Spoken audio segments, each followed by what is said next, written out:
আল্লাহর দিকে তাকিয়ে জুমা মুবারক না লিখে আল্লাহুম্মা সাল্লি আলা মুহাম্মদ নিজে একবার পড়ে লিখে দিয়ে দেন না পোস্ট করে, যেই দেখুক পড়ুক, ও পড়বে, ওর উপরে রহমত নাজিল হবে, গুনাহ ক্ষমা হবে, ওর মর্যাদা বৃদ্ধি হবে, ওর যতটা গুনাহ ক্ষমা হবে, যতটা রহমত নাজিল হবে, যতটা মর্যাদা বৃদ্ধি পাবে, অতটা সেম সেম আপনার দিকেও চলে আসবে ওর ভাগ থেকে। নিজেরটাও পেলেন, ওর ভাগেরও সমান সমান পেলেন। আরেকজনে পড়লো, নিজেরটাও পেলেন, ওর ভাগেরটাও সমান সমান পেলেন। আপনি এটা লেখার পর 10 জনে বলল, আপনি পেলেন 11 বার, বাকিরা একবার একবার বলে পেল একবার একবার।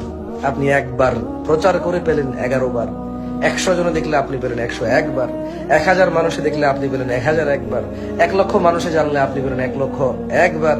1 কোটি মানুষ জানলে আপনি পেলেন 1 কোটি 1 বার। আপনি যা শিখাবেন যাকে, সে তা আমল করলে তার নেকি থেকে কমবে না, তবে তার যে নেকি সমান সমান নেকি আপনার হবে। এই জুমা মুবারক বললে কি হবে আমার জানা নাই, সত্যি জানা নাই। কেমন? আল্লাহ আমাদেরকে বোঝার তৌফিক